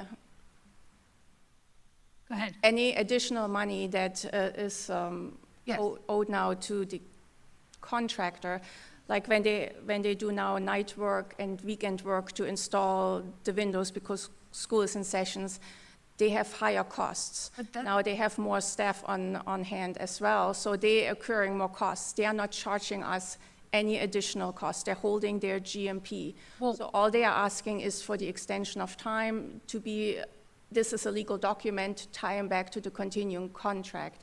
I don't think we can have that time elapse. Well, and respectfully, I don't care that they're working nights and weekends. That would be my expectation because unfortunately for them, the timeline didn't work the way the timeline should have worked. And so they got to work nights and weekends because there are students in the classrooms. That's the way this cookie particularly crumbled. And they realize that, and they are willing to step up to this and absorb any additional cost to make that happen. Like I said earlier too, they hired another company to help with the installation as well. Yeah. And they're paying for that company as well. I mean, I think I would be balking if they had come and said, by the way, now the cost is higher because that would have sent me completely spiraling. So, Exactly. I mean, I'm just saying, board, the reason I pulled this item was because essentially voting yes on this change order is giving them the extension in a timeline, which doesn't necessarily allow us the opportunity to hold them accountable for the timeline that was set in the original contract. And that's the way I kind of understood it. Attorney Powers and I spoke a lot today, and we went back and forth with emails with facilities, and that's why I wanted to bring it to your attention, because I believe that we have a obligation to set a precedent here. Thank you. Attorney Powers, at this point, I feel like what I'm hearing is that it's not costing us any more money, nor should it. They've already missed the deadline. We need the windows. So what would be your suggestion, Attorney Powers, as far as, and we need some direction from the board here too. Are we going to be looking at agreeing to go with the liquidated damages, or are we going to look at, mediation? Regardless, we need this project completed. That's the bottom line. Ms. Dobbins? Good evening. Good evening, thank you. Just a few comments on my side of things. So I believe we set precedent with the warehouse because it was actually the first time, to my knowledge, as Attorney Powers said, that we went after a construction company for significant issues with the project. The difference in that project is they weren't showing up to work, and that was their own fault and their own delay. When I step back and I look at this situation, I believe that on the facility side, we agree that the fault is with the subcontractor. The subcontractor is receiving, if you want to call it a penalty. I know Attorney Powers doesn't like that word, but they're not going to be part of our preferred list of vendors. When we hire the CM, yes, I wholeheartedly agree. They're there to get a job done. But most of our projects go past that substantial time. And so picking it apart to this level, in my opinion, is concerning because we have a relationship to maintain with our 18 contractors. And when you only had 2 subcontractors to choose from, and you went with the local subcontractor to give them a chance and they failed, well, that's a lesson learned for all of us. And so we're going to not put them on the preferred list. They're going to lose money with Marion County, and that CM is working very hard, as they should, to rectify the situation. If we don't get the extension in time, then we're not going to get the windows put in. I do have faith and respect for the company that has done great work for Marion County in the past. And I do believe that they're going to make sure that they go very quickly without interrupting that campus when those windows come in. So again, I respect what we need to do. If we need to look for a settlement, I have no problem with that. But to say that we're just going to do this every single time, I'm concerned about maintaining relationships with CMs and picking apart the job to a certain level. Thank you. Chair. Thank you, Ms. Dobbins. Go ahead, Board Member Cummings. Ms. Dobbins, I do have a question. So, because y'all don't want to use the word penalty or penalize or whatever. So there was a It's fine as to the subcontractor.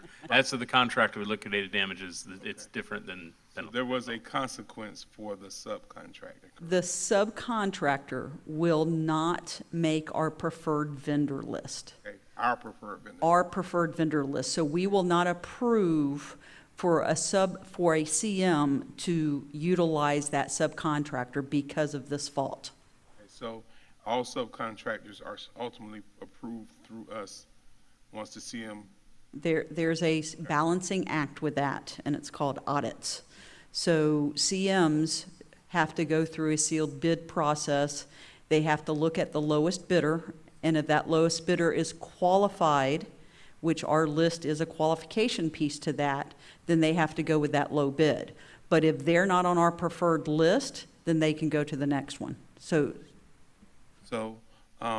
I too, when I listen to this whole conversation and look at this, I too am concerned about the relationship part of this, because there is going to be a local and an external bidders, and making sure that we maintain. We do need to hold people accountable, though. There has to be some accountability, because the community is going to hold us accountable, fiscally responsible, and we are supposed to be the stewards of the county's money when it comes to relation to these projects. And again, we keep saying what's best for kids. It's not going to be best for kids to sit a whole semester in a school without windows. It's not. That's not good. So whether we do a settlement or whatever, I think you still have to put some teeth to the things that we're saying and hold people accountable. That's where I'm at. Thank you, Board Member Cummings. Is there any other comment from the board? Bless you. All right. At this point, then, I think we're ready to vote. Yes? Okay. All those in favor say aye. Aye. Those opposed, nay. Nay. Okay. Motion passes. Fail. I'm sorry. Motion failed, 4 votes to 1, with Chair Thrower dissenting. All right, thank you all. Moving on to board committee reports and concerns. We'll start with a few meeting reminders. The next administrative briefing and work session has been scheduled for September 19th, 2024 at 9 a.m. The next school board meeting has been scheduled for September 24th, 2024 at 5:30 p.m. The following administrative briefing and work session has been scheduled for October 3rd, 2024. All right, we'll move on to committee reports and concerns. Anything from your seat, Ms. Martinez? No, Madam Chair. Thank you. Anything else, Dr. Gullett? Just briefly, thank you, Madam Chair. I don't often mention the different awareness months, but I think this is important. September is National Attendance Awareness Month, and as I know this board and our whole team has been very committed to educating not just our students and families, but our community about how important it is for our students to be at school. Appreciate all of our schools for all of the creative ways that they work with their local communities to engage families and helping to understand what their needs are so we can ensure that our students get the education they need. So just wanted to highlight that. There will be some additional notes and recognitions at our next school board meeting this month, but just wanted to thank everybody for their work on that. Thank you. Thank you, Dr. Gullett. Attorney Powers, anything from legal? Just that we've finalized most of our review of the policy updates that we need within legal, and conglomerated those together into the piles to be distributed to staff by the end of the week. From that time frame, we will try to build in 2 to 3 weeks of time for staff to review those, and each department go over the policy updates that apply to them, make any recommended changes that they might have as to those particular updates. And then we will advertise it on the rulemaking and development timeline and move forward from there. So I would anticipate that you'll hear a lot more from me about specific dates at the next work session or board meeting. Thank you, Attorney Powers. Board Member James. Thank you. Couple things I wanted to mention. First, Dr. Gullett recognized Ms. James today, who's at Horizon. If you have not seen her in action, she hustles. She runs. I don't think I've ever seen her not running. And so every time I've been at Horizon, I see her, and she just moves so quick. So when she stood up tonight, I hadn't connected the face to the name, and when she stood up tonight, I made that connection. So I just wanted to go on record and say she is a hustler. Tomorrow is September 11th, and as we age, the distance for some of our students have no idea, completely disconnected. Even our high schoolers don't have a memory of what 9/11 is. And so In our community, there's many events tomorrow, and I know a few of us may talk about them. Since Miss Slaughter was here talking about the athletics tonight, I'll pin these conversations together.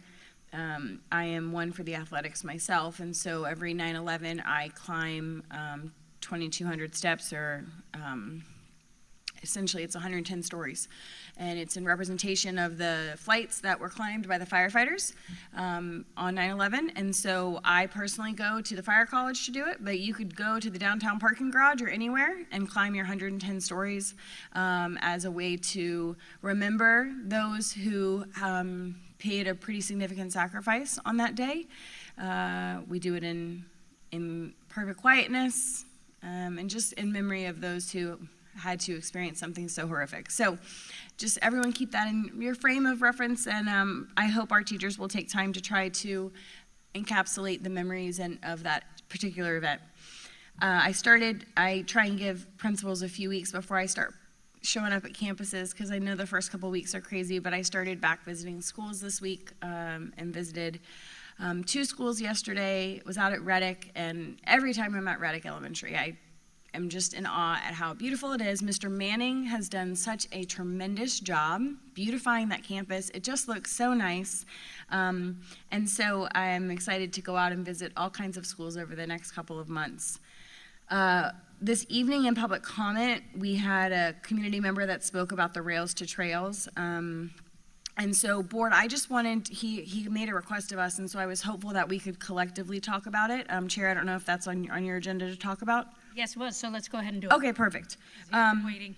So as a downtown business owner myself, I'm also interested in this project, but I would also love to see an opportunity for students to be able to potentially get very safely to multiple of our school sites via a trail program. We did this in Orange County where I grew up, and it was wonderful. It was a beautiful paved trail. I don't know if it was the same organization, but it was the same concept. And so I would certainly support us collectively writing a letter or showing our support to at least put a pause and a break on the progression of the vote at the county commission, so that the community can have more time to talk about whether we want this project instead. I can appreciate bringing jobs to the community, but I also would love to see a really awesome trail. So, board, what's your pleasure? Thank you. I agree 100%. Thank you, Vice Chair. I think it would be great to, oh, sorry, I'm leaning back, Reverend Cummings. Looky there. And he corrected you. Yes.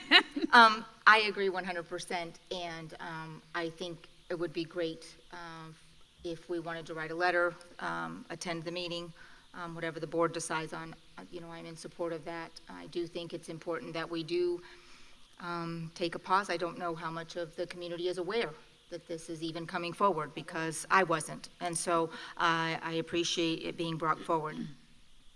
Thank you, Vice Chair. Board Member Campbell.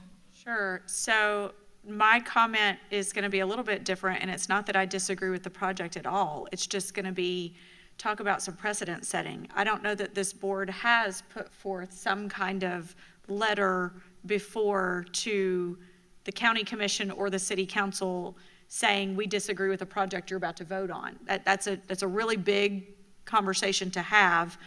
I wonder if the better forum would be a walk-on item to your technical working group on Friday. Because in all honesty, comments. Perfect. Because in all honesty, that's where all of the representatives from the elected bodies are there, including city council, county commission, and the school board, to have a conversation collectively with your planning folks to say, what if we take a pause here?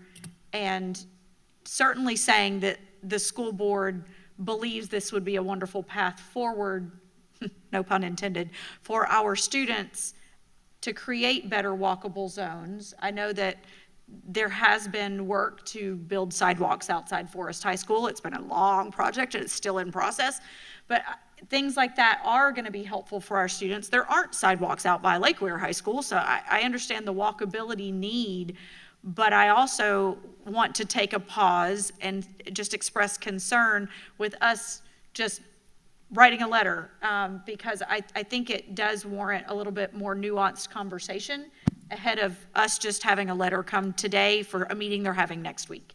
So those are my concerns. I think we individually certainly can make those phone calls to each county commissioner with our relationships and have those individual conversations about it. And I believe Chair Thrower, as our representative on the technical working group, can absolutely advocate for this position on Friday. But I would just say, I'm not completely certain I would be in favor of us writing a letter and saying, we want you to vote this project down. Thank you, Board Member Campbell, Board Member Cummings. Just Oh, for the sorry. record, just for the record, that's not what we said. I was saying, let's take a pause. I would be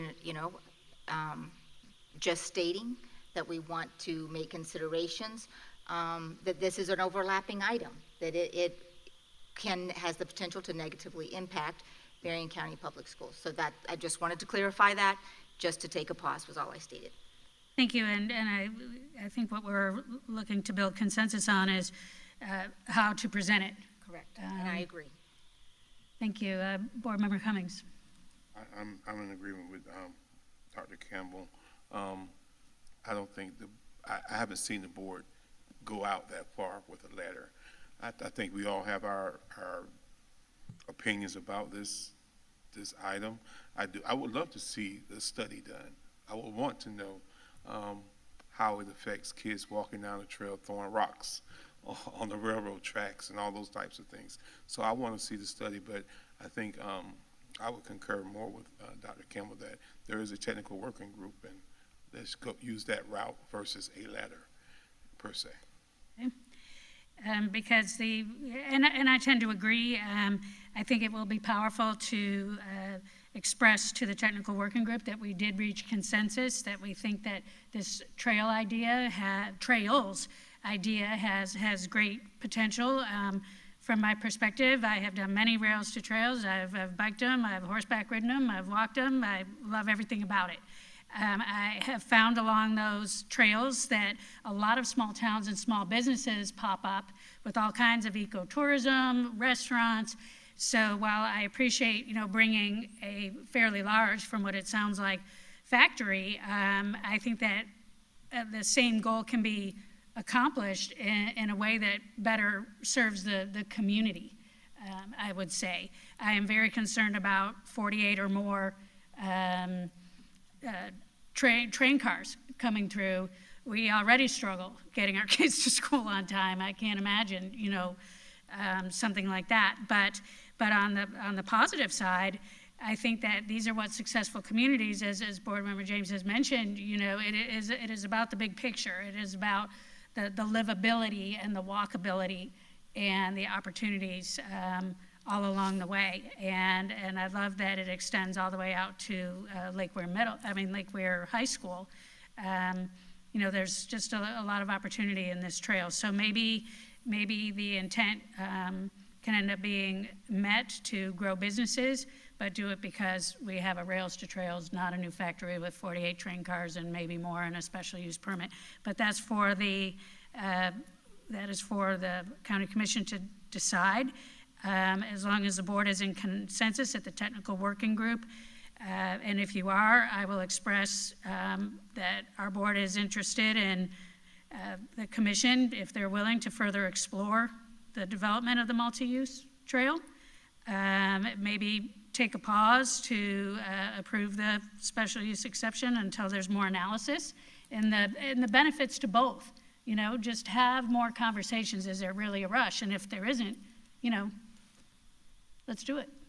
And Chair, if I may, I believe the thing that I would also like to see is the pause on where all this railroad essentially, I know the railroad we're talking about. It maybe has one or two train cars that go down and it's the slowest thing ever and it crosses over the road and it's so, and when it comes, traffic backs up really badly, and if you have an actual train that's doing 48, 60 cars, our buses are going to be significantly impacted in multiple areas with that railroad.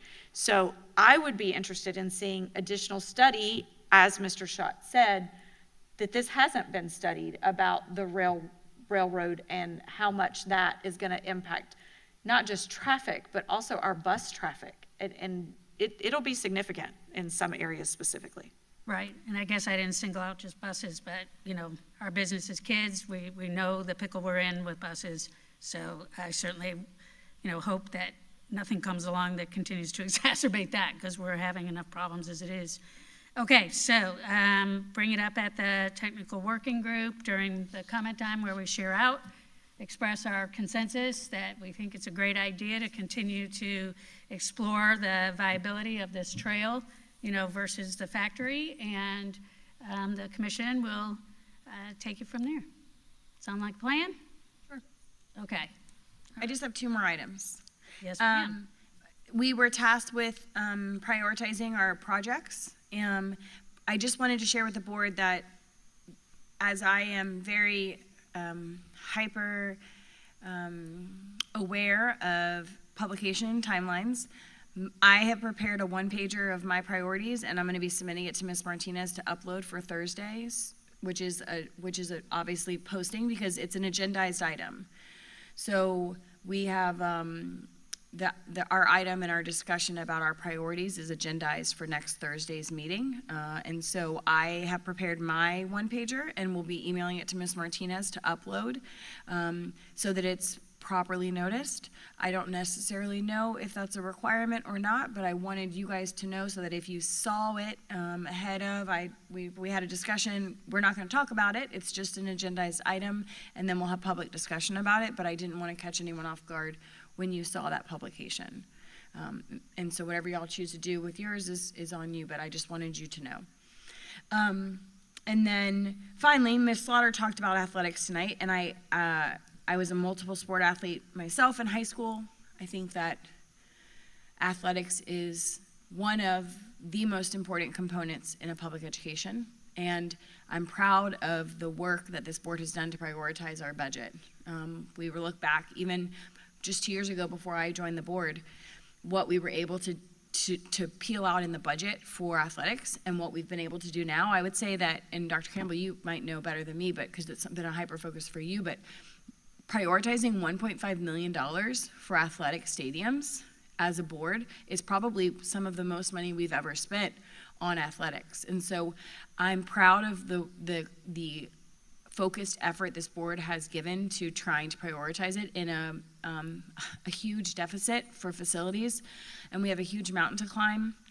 And I will continue to be very focused on prioritizing getting funds into Mr. Tucker's hands so that he can give it to all 7 high schools as equitably as possible, and then from a board's perspective, continuing to try to prioritize projects.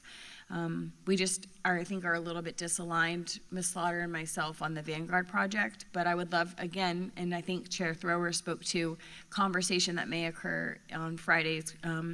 I would love to see a partnership with the city, and I think maybe we've all had maybe a similar conversation with community members about what it could look like, and my hope would be that we could work together collaboratively to develop a program out there that could even possibly be shared use. So I look forward to hearing more about your conversation after the meeting on Friday, but as a board member, I just want to reiterate that I am absolutely prioritizing athletics. It just might look a little bit different than what some community members would like, but ultimately, we're doing a really good job prioritizing that, and I'm proud of the work we're doing. So thank you, board, for engaging in the conversation today about North Marion High School. I encourage you to go take a visit, go look at the facility, just to understand the reality that are, because it's not just the students, we've talked about the students a lot tonight, but the teachers are in classrooms that aren't climate controlled, and the staff are working, and it's a safety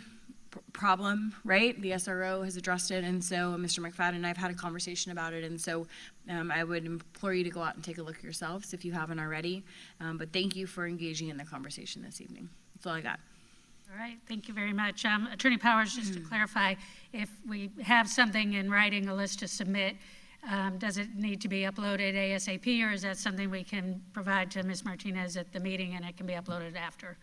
That can be provided at the meeting. However, obviously, board members would not be able to have quite as much time for review. These are items which you can't communicate amongst yourselves, obviously, beforehand. However, you can, share those collectively as a group. You just can't discuss them amongst yourselves. So if in other words, you put it up, if each of you puts it up, all of you can view one another's. You just can't come to a vote or conclusion on any of them together. You can have a copy ready to go when you get here. You can upload it in advance. That's entirely up to you. It's not prohibited for you to do so, nor is it required. Okay, thanks, I appreciate it. All right, Board Member Cummings. No comments tonight. Thank you, sir. Board Member Campbell? Sure, thank you. So I first want to say I'm grateful that we approved this evening in the consent agenda the interlocal agreement with the county for the radio communications. We had a work session about that, and just grateful that we have come to that agreement. It's going to be what's best for kids. I think that's kind of the theme for the night. One item that was completely withdrawn from the agenda was withdrawn, but it was never explained as to why. So if the community is listening, the collective bargaining agreement with the Marion Education Association was withdrawn because they didn't have the time to get all of the necessary approvals. It will be coming on our next board meeting agenda. So I just wanted to make sure I never actually heard those words. And so if you're just listening to the audio of this and you may have seen that that was the item that was withdrawn, please know that it's because it's coming to us at the next board meeting. There were just some timing things that delayed this one. So it seems like that one is going to be coming before us for approval, and looking forward to that. Also, as Dr. James mentioned, looking forward to the conversation that we have. Thank you for the recommendation of putting up our priorities with the actual agenda going live on Thursday. I'm still nuancing what my recommendations might be. Man, thank you so much to Ms. Dobbins and all the staff that put together that enormous document for us. We have so much detailed information. I know that took weeks and months to put together. So for the community to be aware, we have a document that's even an electronic one. We haven't received it electronically yet, but we have every building, every school that we have, when it was built, when the roof was replaced, when the plumbing, when the electrical, we have all of that detailed, showing us which ones would be essentially high priority items for facilities for maintenance purposes, and that can then impact our conversation on Thursday of next week. I'm still nuancing what my recommendations are going to be, because it may actually be that I might want to change what our $330 million loan says, because we can wait on a couple of those elementary school wings and actually add in some wings that we need to get done before those. So anyway, that's where my nuance is kind of looking at right now. And so I will try to meet that deadline, though, and try to have something to Ms. Martinez by noon on Thursday for uploading. As Ms. Slaughter was here talking about athletic facilities, absolutely, that's going to continue to be a priority. If we're wanting to be equitable across the board, I say immediately we rubberize every track in Marion County, because the fact that our public school students cannot have track meets on our own campuses is ludicrous to me, and we have to fix that. We have to rectify that right now. In my opinion, certainly we can have a greater conversation next week, but that needs to be a top priority as far as I'm concerned. But all of those priorities, the reason we're having that conversation is we are prioritizing. This school board is prioritizing, and will hopefully come to consensus on what that priority list will be next Thursday, should voters approve the ballot initiative in November for the half-cent sales tax. And that all of those priorities and all of that conversation is certainly, hopefully, going to help our voting population to understand what our goals and our priorities are. It's not a blank check. It will be, this is what the board would want to do should voters approve that ballot initiative. And the proposed that we have seen is that a half-cent sales tax over 10 years potentially could bring in $335 million, which is basically what we just took a loan out for. So we kind of have a good idea of what that looks like. We know you can basically build one high school. We know you can basically build one middle school. if you need to build from the ground up. So nevertheless, that is all I have to say about that. The last thing that I was going to mention is because that agenda for the work session next Thursday has not gone live yet, I would request Chair and Superintendent Gullett, if we have a work session agenda item that gives us an opportunity for Chair Thurr to give us a recap of the technical working group meeting. And the reason that I ask for that is I have recently spoken with a county commissioner and a city council member who haven't been afforded those opportunities in their collective bodies. I'm grateful, Chair Thrower, that you have been in constant communication with us about the technical working group, what those conversations are, what the agenda looks like. I encourage our counterparts in the city council and the county commission to request that of their members as well, because the members I've spoken to have not been afforded that same information. So I welcome, if you are willing, as well as Dr. Gullett, in that work session agenda, if it's not too full already, I don't know what the agenda says, but if it's not too full already, I would like to request we have an agenda item for Chair Thurr to give us a technical working group recap. And those conclude my comments. Thank you, Board Member Campbell, and it certainly was going to be my intention to talk about it during my comment time, but we can add it to the agenda if Dr. Gullett approves it, because you put together the work session agenda. So either way is fine with me, and hopefully we'll have some good things to share. I think we will. All right, sounds good. Thank you, Board Member Campbell, and we'll move on to our first Student Board Rep, Diaz. Yes, one of the topics that I wanted to bring up today was C13.1 from today's agenda.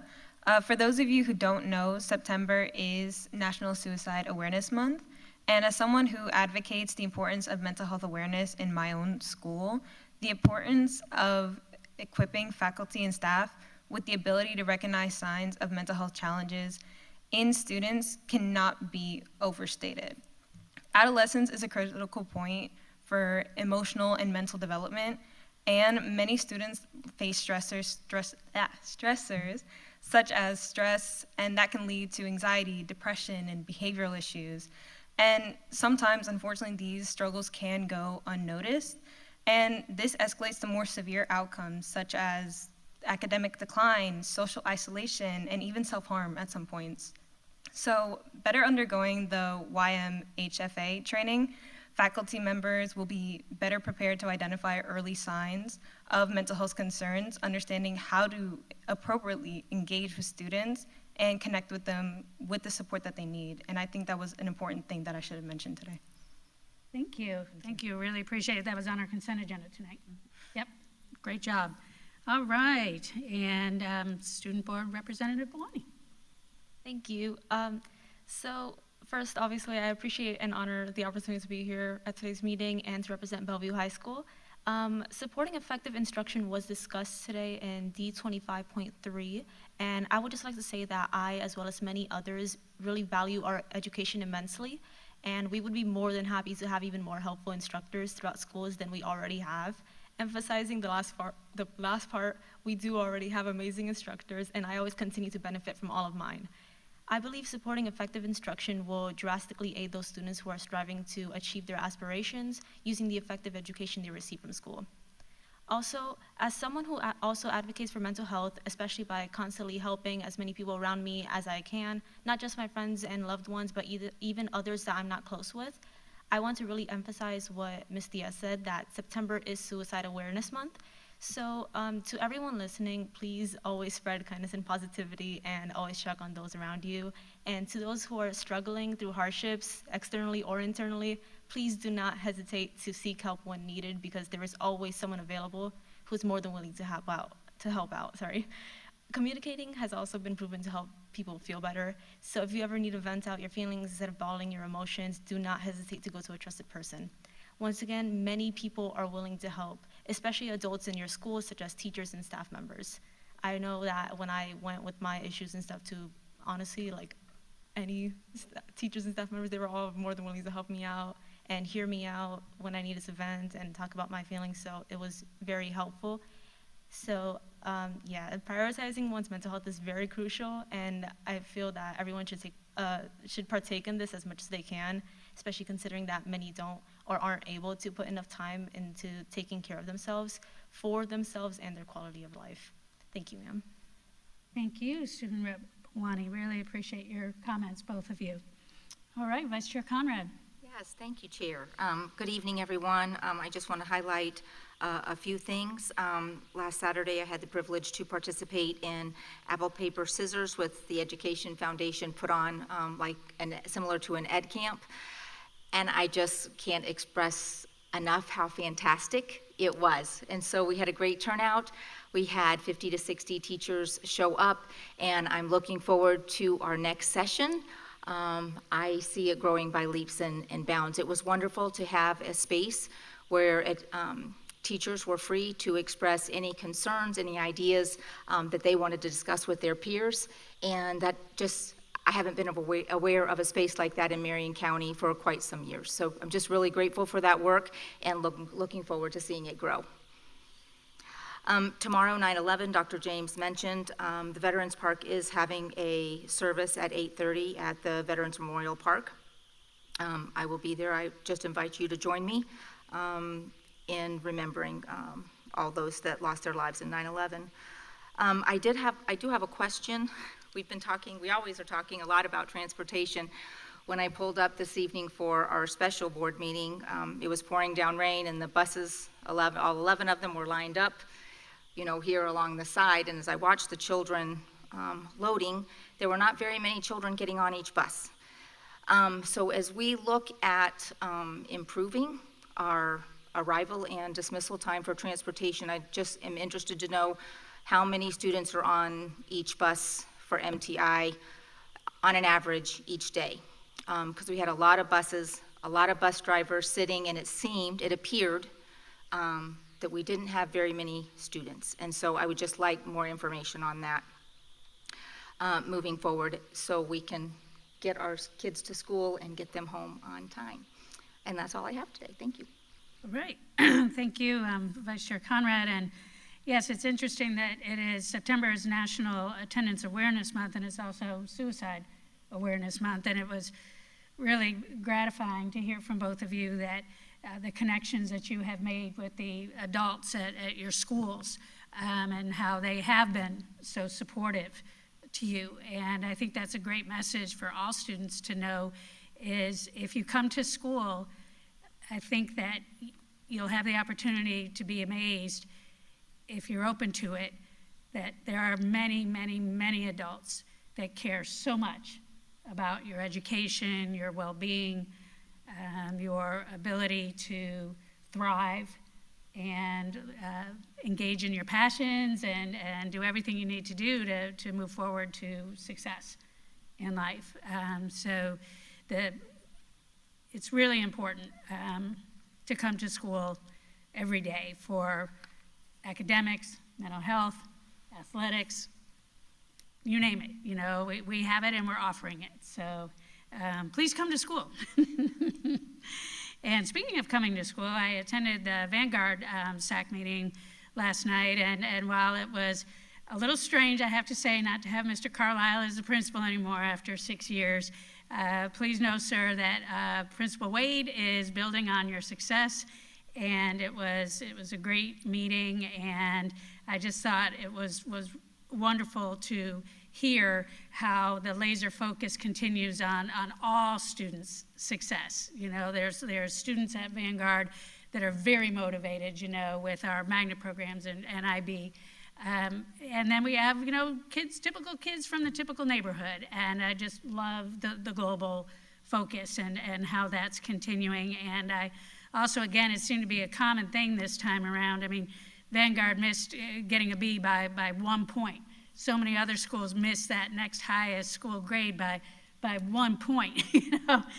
So they'll say it's not a competition, but it's a competition, and everybody is just redoubling their efforts to say, that's not going to happen 2 years in a row. Next year it's going to be we made it not just by 1 point, but hopefully by 20. So it was a very uplifting meeting, and definitely continues to be my pleasure to represent Vanguard High School. Thank you, Attorney Powers, for mentioning that our policies reviews will hopefully begin in October. You had mentioned that several months ago. There's so much background and back office work that has to happen before they begin to come to us for consideration. So it's laborious, but it's necessary, and I'm proud of this board. Thank you, Board Member Campbell, for taking the lead on this. All of the cleanup, all of the work to elevate us in every way continues. I did see an ad today, and I don't know if it's going out on social media. Hopefully it will. We are continuing to look for temporary bus drivers. So there are some folks that are retired and may want to pick up, a few hours here and there. So please keep that in mind as a possibility. Trying to think of what else I had. I will say that, again, tonight has been a robust meeting with a lot of celebrations and a lot of deep conversation. Regardless of how any vote goes, I am convinced that everyone on this board, in the end wants to see student safety, student success, meeting our deadlines on time, and also being willing to, look at situations and evaluate them and then move forward. Part of the rationale for my no vote tonight was that I still wasn't 100% clear. I know that sub really dropped the ball, and they're being penalized for that. As for the rest of it, I just didn't feel comfortable, so that was my vote. But that doesn't mean for a second that, and I think everyone knows this, but I just wanted to reiterate, that we're all about making things right at every school every day. So I appreciate the deep conversation, and I'll finish with that for tonight. So if there's nothing else for the good of the cause, I will entertain a motion to adjourn. Motion to adjourn. Just for the interlocal meeting is a public meeting, isn't it? Yes, and it's been Can advertised. you just confirm the location and time, just in case any of the community member wants to come? Yes. I think it's at 9 a.m. It's at 9 a.m. Usually and it is. is on Friday, I believe. Every day is different. Sorry to put you on a spot. Oh, not at all. I don't mind. For the technical work. Yes, I thought this was pretty cool. It's Friday the 13th. Yay. 9 a.m. and it is here at MTI, and it is in building 1, room 17. Awesome. Thank you very much. Yes, and I believe snacks will be provided.